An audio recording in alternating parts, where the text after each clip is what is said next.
दिल्ली की रानी। एक थी रानी। क्योंकि राजा की मौत एक हादसे में हो गई थी, रानी को ही राज्य संभालना पड़ रहा था। रानी का नाम था रानी रश्मिवती। रानी ईमानदार थी और प्रजा की सेवा में लगी रहती थी। एक दिन उसके दरबार में 3 नौजवान आए, रमेश, सुरेश और दिनेश। कहो, क्या सहायता कर सकती हूँ मैं तुम्हारी? हम आपके दरबार में काम करना चाहते हैं ताकि जनता की सेवा कर सके।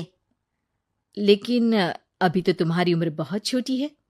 तुम लोगों को तो अभी अपनी पढ़ाई पर ध्यान देना चाहिए। हमारा मन पढ़ाई में नहीं लगता।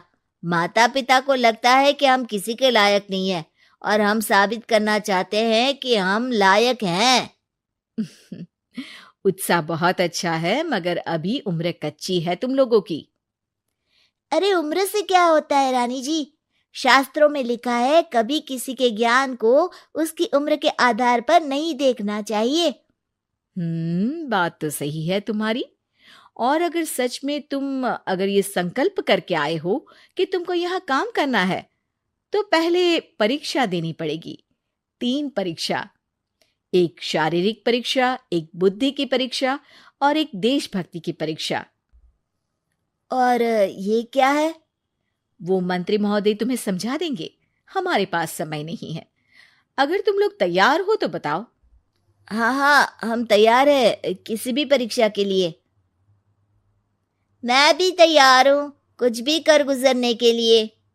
तो ठीक है मंत्री जी, आप इन तीनों की परीक्षा कल से ही शुरू कर दीजिए। जो आ गया रानी साहिबा। अगले दिन से ही तीनों की परीक्षा शुरू हो जाती है। पहले शारीरिक परीक्षा, यानी किस में कितना है दम, ये देखेंगे हम। क्योंकि शरीर में दम होगा तभी तो प्रजा की सेवा में दम लगा पाओगे। हमें क्या करना होगा?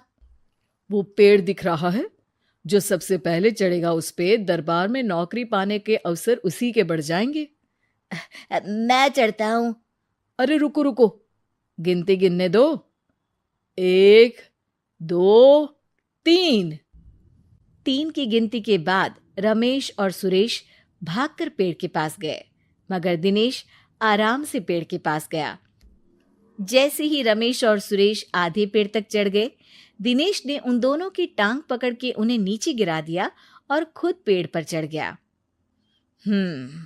दिनेश की जीत हुई। अरे लेकिन इसने बेईमानी की। बेईमानी नहीं की, बुद्धि लगाई। शरीर के दम के साथ दिमाग में भी दम होना चाहिए। क्यों मंत्री जी?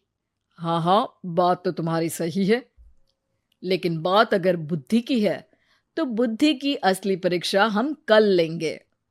शाम को जाकर मंत्री रानी को सब बता देते हैं। यानी दिनेश उन सब में ज्यादा होशियार है। जी रानी साहिबा। अगले दिन तीनों की बौद्धिक परीक्षा का समय होता है। आज हमें क्या करना है मंत्री जी?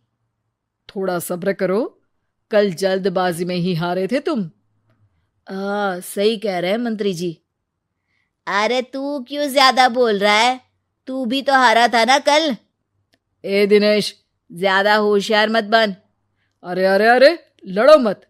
आज की परीक्षा पर ध्यान दो। आज की बौद्धिक परीक्षा में ये कुछ बोरे हैं, कुछ में नमक है और कुछ में रुई। जिसको जो ले जाना है उठा लो।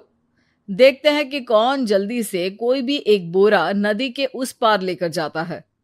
समय शुरू होता है अब। तीनों बोरों की तरफ बढ़ते हैं। सुरेश, नमक की बोरी भारी है, ले जाने में मुश्किल होगी। हाँ हाँ, सही कह रहा है, रुई हल्की है, हम दोनों रुई लेकर चलते हैं। अरे भाई, मैं तो नमक लेकर जाऊंगा। रमेश और सुरेश ये सोचकर हंसते हैं कि आज तो दिनेश हार ही जाएगा। दौड़ शुरू होती है। 1, 2, 3। तीनों नदी की तरफ भागते हैं। रुई में वजन कम होने के कारण रमेश और सुरेश आगे निकल जाते हैं और दिनेश थोड़ा पीछे।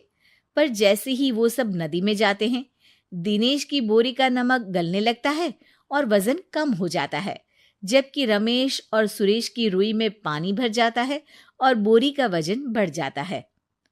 अरे ये इतनी भारी क्यों हो गई रमेश? अरे मुझे क्या पता, शायद जादुई बोरी है। अरे लगता है कि हम बेवकूफ बन गए। बने नहीं हो, तुम हो ही बेवकूफ। इतना तो पता होना चाहिए कि पानी में नमक गल जाएगा। दिनेश का पूरा नमक गल जाता है और बोरी खाली हो जाती है।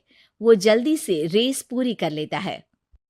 इस परीक्षा के विजेता भी दिनेश ही हैं।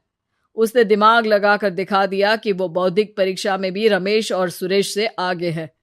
अब कल तुम्हारी देशभक्ति की परीक्षा होगी, जो स्वयं रानी मां लेंगी।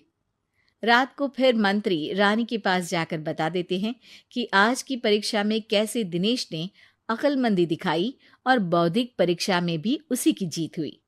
अरे वाह, दिनेश तो हमारे बहुत काम आ सकता है। हम उत्साहित हैं कल की परीक्षा के लिए। वो तो ठीक है रानी साहिबा, लेकिन हमने सुना है कि पड़ोसी राज्य का राजा आकाशदीप हमारे राज्य की सीमा में घुसपैठ कर रहा है। ये तो चिंता की बात है। हमें जल्द ही कुछ करना चाहिए। अगले दिन रमेश, सुरेश और दिनेश अपनी आखिरी देशभक्ति की परीक्षा के लिए दरबार में आते हैं। प्रणाम रानी साहिबा। नमस्कार रानी जी। प्रणाम रानी माँ।